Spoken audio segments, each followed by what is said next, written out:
أمرنا نجينا شعيبا والذين آمنوا معه برحمة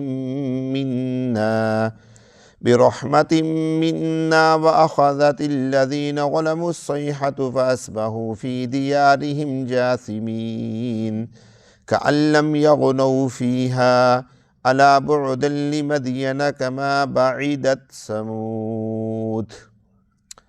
اللہ رب العزت ارشاد فرما رہے ہیں، اور جب آیا ہمارا حکم تو ہم نے نجات دی شعیب علیہ السلام کو اور ان لوگوں کو جو ایمان لائے ان کے ساتھ، برحمت منا اپنی طرف سے رحمت کے ساتھ، وَأَخَذَتِ الَّذِينَ ظَلَمُوا الصَّيْحَةَ اور پکڑ لیا ان کو جنہوں نے ظلم کیا، الصیحۃ ایک چیخ نے، فَأَصْبَحُوا فِي دِيَارِهِمْ جَاثِمِينَ پس ہو گئے وہ اپنے گھروں میں اوندھے منہ گرنے والے۔ کأن لم یغنوا فیہا گویا کہ نہیں نفع اٹھایا انہوں نے اس دنیا میں، سن لو دوری ہے مدین کے لیے جیسا کہ دوری ہے قوم ثمود کے لیے۔ یہاں پر میرے دوستو حضرت شعیب علیہ السلام کا واقعہ مکمل ہو رہا ہے۔ آگے اللہ تبارک و تعالیٰ نے حضرت موسیٰ علیہ السلام کے واقعہ کا تذکرہ فرمایا۔ حضرت شعیب علیہ السلام کی قوم پر کیا عذاب آیا اور کس طریقے سے عذاب آیا۔ اللہ تبارک و تعالیٰ فرماتے ہیں کہ جب حضرت شعیب علیہ السلام کی قوم نے حضرت شعیب علیہ السلام کی بات کو نہ مانا تو اللہ تبارک و تعالیٰ نے ان پر چیخ کا عذاب مسلط کیا۔ کون سا عذاب مسلط کیا؟ چیخ کا عذاب مسلط کیا۔ اب اس میں دو روایتیں ہیں۔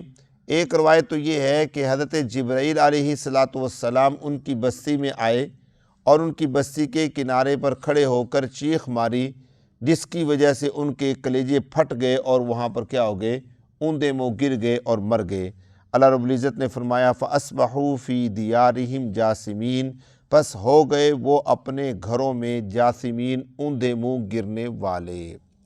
اور ایک روایت یہ ہے کہ حضرت جبرائیل علیہ السلام زمین پر نہیں آئے تھے، بلکہ اللہ تبارک و تعالیٰ نے ہی آسمان سے ایک آواز ان پر مسلط کی جو چیخ کی طرح تھی۔ وہ آواز نیچے آئی، ان کی بستیوں میں پہنچی اور وہ اوندھے منہ گر گئے۔ میرے دوستو یہاں پر ایک اور بات ذہن میں رکھیے گا، عذاب تو آیا سو آیا، جیسا کہ آپ نے دیکھا کہ قوم لوط کی بستیوں کو اللہ تبارک و تعالیٰ نے اس طریقے سے اٹھایا اور اٹھا کر زمین پر پٹخ دیا اور اوپر سے پتھر مارے گئے۔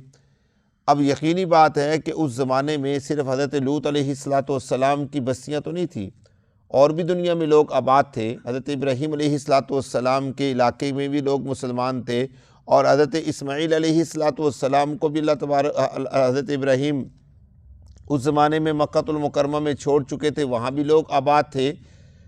قبیلہ جرہم کے لوگوں کے بارے میں آتا ہے کہ وہ وہاں پر آباد تھے، لیکن عذاب کس پر آیا؟ صرف اس بستی پر آیا۔ چلیں یہ تو رات کا وقت تھا، اللہ رب العزت نے بستی کو اٹھوایا اور زمین پر پٹخ دیا، لیکن یہ جو آواز تھی جو حضرت شعیب علیہ السلام کی قوم پر پڑتی ہے، یہ آواز آسمان سے آئے یا حضرت جبرائیل علیہ السلام اسی بستی کے کنارے پر کھڑے ہو کر آواز لگائے، یہ ایک ایسی آواز تھی جس آواز کا کانوں کان کسی کو خبر بھی نہ ہوئی۔ حالانکہ جو آواز ہوتی ہے وہ تو دور تک جاتی ہے، دوسری بستیوں تک بھی جاتی ہے، دوسرے لوگوں کو بھی اس کی آواز سنائی دیتی ہے، لیکن اللہ کا نظام دیکھیے کہ اللہ تبارک و تعالیٰ نے کسی کو پتہ بھی نہیں چلنے دیا، اور وہ آواز آئی اور اس نے آ کر کیا کر دیا؟ سب کچھ تباہ کر دیا۔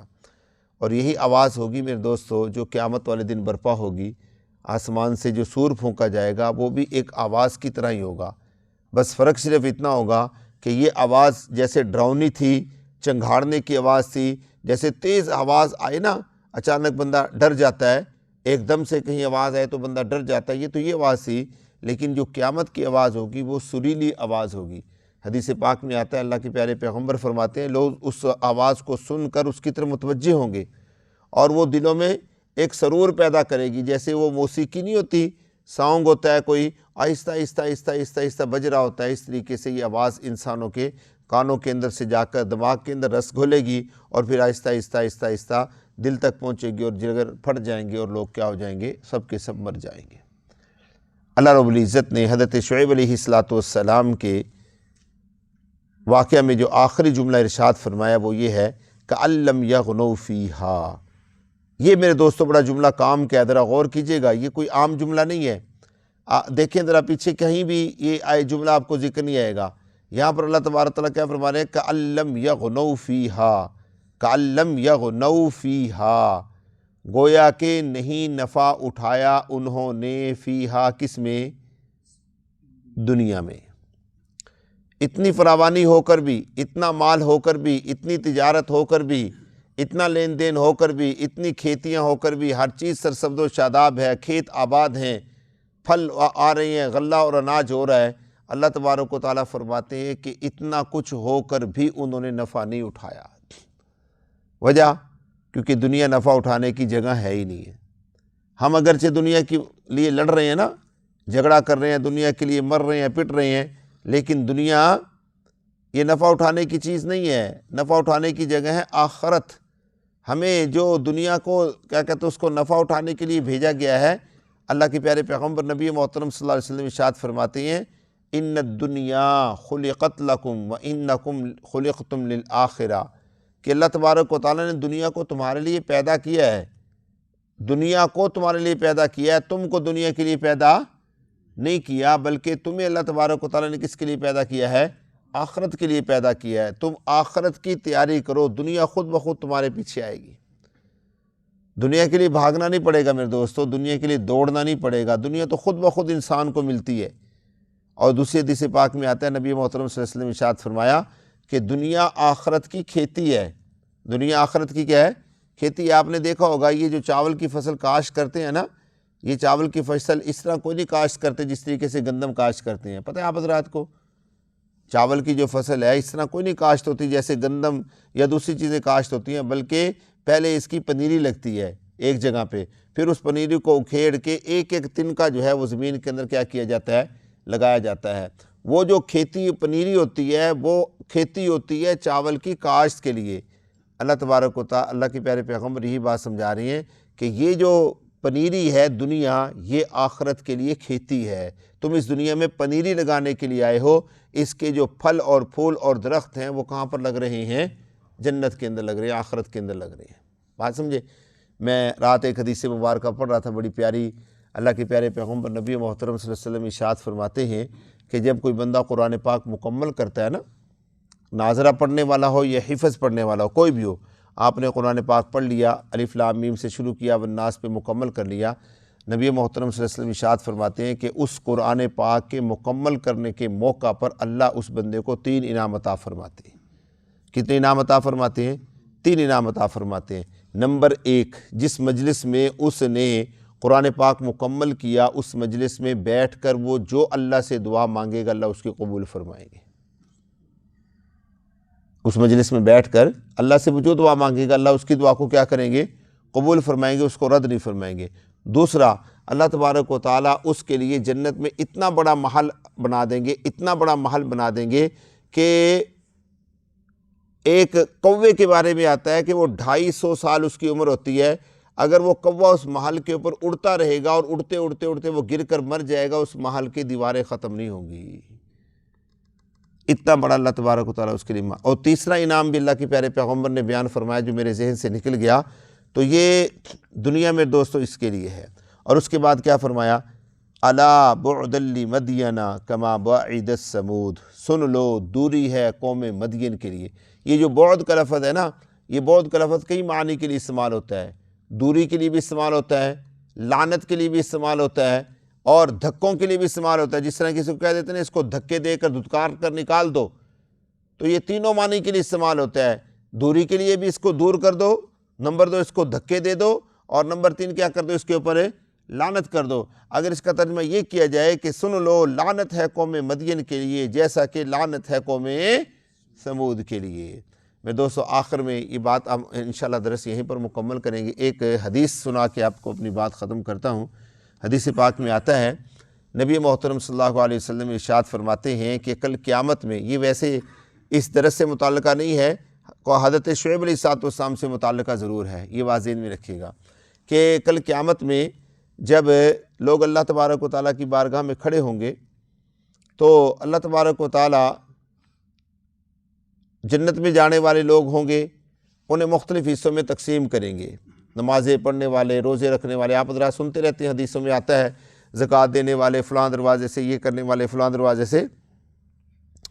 تو ایک اور طبقہ، ایک ایسا طبقہ بھی ہوگا جس کا تعلق نماز روزے زکوٰۃ والوں کے ساتھ نہیں ہوگا، بلکہ اس کا طبقہ ہوگا معذورین کے ساتھ۔ کس کے ساتھ؟ اس کا تعلق ہوگا معذورین کے ساتھ۔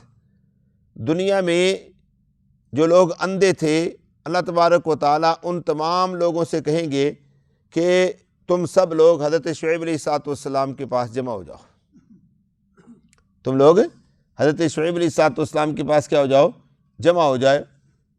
اب وہ اندھے جو ہوں گے سارے کے سارے شعیب علیہ السلام کے پاس چلے جائیں گے۔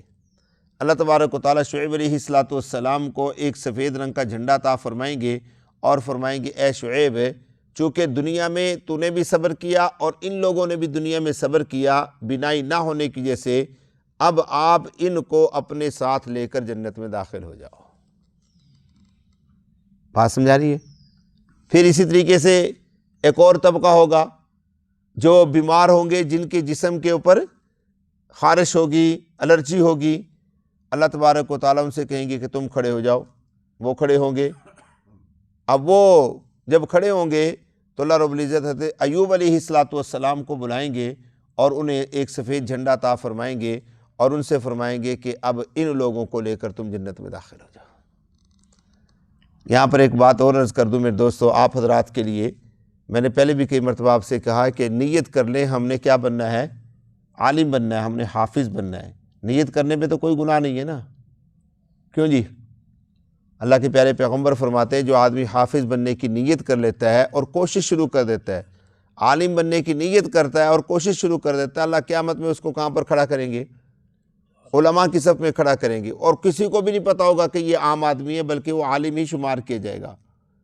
یہاں پر رسول اللہ صلی اللہ علیہ وسلم نے ایک بڑی پیاری بات ارشاد فرمائی کہ جس وقت یہ جو اندھے لوگ ہوں گے نا، ان کو جنت میں داخل کیا جائے گا تو علماء اللہ تبارک و تعالیٰ سے لڑیں گے۔ کیا کریں گے؟ لڑیں گے اور کہیں گے کہ یا اللہ، ان اندھوں نے تو ہمارے کہنے پر صبر کیا دنیا میں، ہم نے ان کو سمجھایا بھائی اللہ کی نعمت نہیں ہے تو کوئی بات نہیں، صبر کرو، اللہ میاں اس کے بدلے میں بہترین بدلہ عطا کریں گے۔ ہمارے کہنے پر انہوں نے صبر کیا اور آپ نے ان کو جنت میں داخل کر دیا اور ہم یہی کھڑے ہیں۔ اسی طرح جب ایوب علیہ السلام کی باری آئے گی تو ایوب علیہ السلام کو بھی اللہ تبارک و تعالیٰ ایسے ہی کہیں گے، تو علماء ان کے بارے میں، اور دیگر جو بیماریوں والے لوگ ہوں گے سب کو اللہ رب العزت اسی طرح نبیوں کے ساتھ یا ولیوں کے ساتھ بھیج دیں گے۔ علماء ہر موقع پر لڑیں گے، بلکہ حدیث پاک میں آتا ہے اللہ کے پیارے پیغمبر فرماتے ہیں کہ اللہ تبارک و تعالیٰ ان لوگوں سے فرمائیں گے کہ تمہیں ان کی پرواہ کرنے کی ضرورت نہیں ہے، تم جاؤ۔ علماء کو اور غصہ آئے گا اور تکلیف ہوگی، یا اللہ یہ کیا، ایک تو ہماری بات نہیں مانی جا رہی، اوپر سے آپ ان کو یہ کہہ رہے ہیں کہ ان کی فکر نہ کرو تم جاؤ۔ اب اس طریقے سے جب یہ ٹولیاں پوری ہو جائیں گی تو اس کے بعد آخر میں اللہ تبارک و تعالیٰ علماء سے فرمائیں گے کہ آ جاؤ، اب تمہاری باری ہے، اب پیڑ لگے گا تمہارا۔ اللہ کے پیارے پیغمبر فرماتے ہیں کہ اللہ تبارک و تعالیٰ انہیں جنت کے دروازے پہ کھڑا فرمائیں گے اور کہیں گے آلیت علی نفسی، میں نے اپنی ذات پر قسم اٹھائی ہے کہ جس کو تم جنت میں داخل کرو گے میں اس کو جنت میں داخل کروں گا، جس کو نہیں داخل کرو گے میں داخل نہیں کروں گا۔ بات سمجھا رہی ہے؟ تو اس لیے میں نے پہلے عرض کیا کہ کم از کم نیت تو کر لیں ہم انشاءاللہ، کیوں جی؟ نیت کرنے میں تو کوئی گناہ نہیں نا۔ نہیں، میں نے یہ بھی کہا کہ ساتھ ساتھ تھوڑا تھوڑا پڑھنا بھی شروع کر، ہاں، اللہ عمل کی توفیق عطا فرمائے۔ جی